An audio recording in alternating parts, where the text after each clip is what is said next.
Fiscal, sobre el tema, estamos para noticiero de ABC Color. Por favor, sí, para tener un poco la versión general que se tiene también desde la Fiscalía sobre el caso en particular. ¿Cómo se dio este procedimiento? ¿Cuáles son los hechos más importantes que muestran estos videos? Bueno, lo que muestran estos videos son hechos relevantes que, de acuerdo a la pericia, se pudieron determinar específicamente en lo que sucedió entre el día 18 y el 19, ¿verdad? Que se produce la fuga. También la requisa que se produjo, que se hizo el 30 de diciembre, propiamente dicho, y que derivó en todo esto también, ¿verdad? Si tenés alguna consulta, Roberto te está escuchando. Sí, Mabel Renfe le saluda, doctor Delfino. Buenas tardes para ABC TV. Una consulta. Esto para ustedes confirma que los más de 70 presos se fugaron todos por el túnel. Así mismo es, Mabel. Muy buenas tardes. O sea, que nadie salió por otra parte. Y la otra teoría que sostienen ustedes es que la fuga se inició alrededor de la 1 de la madrugada y que habría sido continuada hasta más o menos pasadas las 3 de la mañana. Así es, Mabel, así es. Eso es de acuerdo a los datos, al análisis que pudimos realizar, todo ello siguiendo las imágenes a las cuales ahora están teniendo acceso ustedes, ¿verdad? Una consulta, doctor Delfino, haciendo una pequeña suma, resta, multiplicación, estamos hablando que en 120 minutos se escaparon 70 personas. Eso significa que prácticamente cada 2 minutos salía uno. Sin embargo, hemos visto el tamaño del boquete y la complejidad de esto. Es un poco difícil pensar, no dan las cifras, doctor.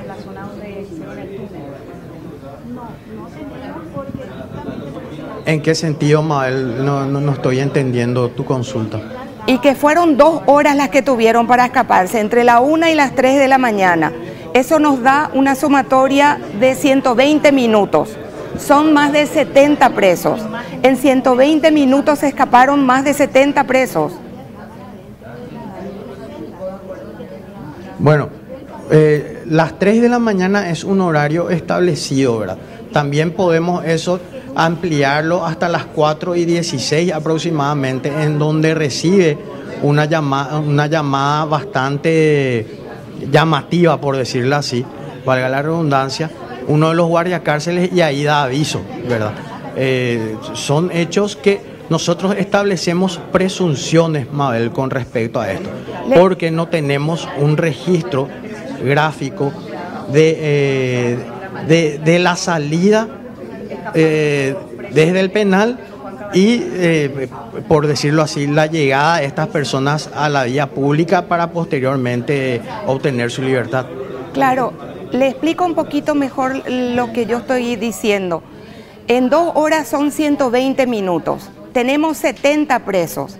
Haciendo el cálculo, sí, cada preso salió, cada un minuto con 60 segundos estuvo saliendo un preso por ese boquete.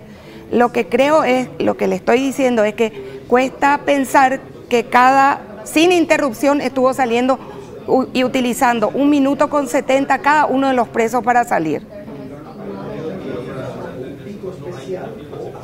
Y es un boquete, Mabel, que tiene aproximadamente 15 metros de largo, con una anchura que da como para que pueda ingresar una persona, y uno tras otro podría hacer eso, ¿verdad? Mi otra consulta, doctor Delfino. Sí se puede, si vos te podés dar cuenta con los elementos que le acabamos de mostrar, la cámara de seguridad que tendría que haber dado hacia la vía pública y donde salió el boquete estaba apuntando a otro lugar, y luego de que se da el anuncio de la fuga es que se mueve esa cámara, ¿verdad? Mabel, yo quisiera complicar un poquitito más tu ejercicio aritmético, porque estamos haciendo un promedio si es que todos tuvieran la misma condición física. ¿Qué pasa si entre medio hay una persona mucho más robusta que requiera un trámite mayor para poder salir por ese pozo, por ese túnel? Y doctor Delfino, acá viene otra consulta. Ustedes hablan de que uno de los guardiacárceles recibe un llamado y ahí recién con mucha parsimonia y muy tranquilo él va a revisar. ¿Se estableció ya quién le llamó a él para que vaya a la zona del túnel a revisar? Estamos haciendo el peritaje de eso, mal. ¿Y ustedes creen que el que le hizo el llamado pudo haber sido alguien de los que organizó esta fuga, doctor Delfino? Es llamativa, así como dijiste, la forma displicente en la que esta persona recibe la llamada y comienza a querer dar aviso a sus demás colegas acerca de la situación, ¿verdad? Y mi pregunta, ese centro de monitoreo que está aquí en Asunción, la cámara cambia de lugar mientras se produce la fuga. ¿Quién tenía el control de esa cámara para mudar de lugar? ¿Dónde estaba el control de esa cámara? Estaba en Pedro Juan Caballero, estaba en Asunción y estaba también en la empresa proveedora de servicios. ¿Ustedes ya tienen identificado quién movió o desde dónde se movió la cámara? No, la cámara se movió desde Pedro Juan, eso tenemos confirmado. Correcto. Esto no queda solamente como una aventura de una fuga y de los cuales son responsables solamente los guardiacárceles, ¿verdad? Acá ahora salen más preguntas todavía, doctor Delfino. Y van a salir más preguntas que van a merecer una contestación, Mabel. Claro, por eso siempre a tus otros colegas les dije que ahora tenemos que hilar bastante fino y ver hasta dónde llegan las responsabilidades atendiendo a todas estas circunstancias, ¿verdad? Para la Fiscalía, ¿se establece una hipótesis final después de ver todas estas cámaras y estas imágenes que acabamos de ver, doctor Delfino? ¿Y cuál sería esa principal hipótesis?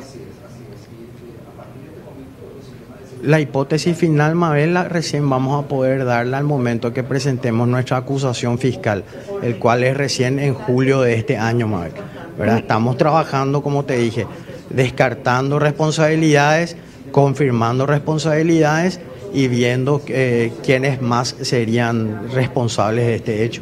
Ahora, esta determinación de que en el hipotético caso de que así fuera, que todos salieron por el túnel, ¿de qué manera ese dato contribuye al trabajo que ustedes están haciendo? Porque el resultado es el mismo, pero ¿de qué manera tiene una implicancia en la hipótesis que están analizando, doctor? Y bueno, en primer término se habló de que estas personas salieron por las puertas de enfrente, cosa que no sucedió, de que habían salido días antes, cosa que no sucedió. Nos confirma de que este trabajo empezó del túnel, por decirlo así, empezó 7 días antes, y de que estas personas hasta, como te digo, hasta las 0006 horas del 19 todavía seguían reunidas en su pabellón, así como también el trato displicente o hasta, si se quiere, con muchos privilegios que tenían estas personas en el lugar en donde estaban guardando reclusión. Son hipótesis, es decir que son muchos indicios que ya vamos confirmando, pero nuestra hipótesis todos dan cuenta de que hay una permisividad tanto en los controles internos como también de la ayuda de varios personales penitenciarios para que esto suceda, ¿verdad? ¿Se puede decir, doctor, a esta hora, con estos documentos que van saliendo y viendo la luz, que el primer comando capital, que el PCC estuvo detrás de esta fuga? Y son las personas fugadas son principales líderes de esa facción criminal, Mabel. Entiendo. Bueno, le agradecemos mucho, doctor Delfino, por este tiempo. Esas imágenes son muy fuertes. Si yo le preguntara antes de irnos, de todas las imágenes que ustedes nos acaban de mostrar, para la Fiscalía, ¿cuál es la más importante y relevante? Todas, Mabel, todas en absoluto. Muchísimas gracias, doctor Delfino. Buen resto de jornada.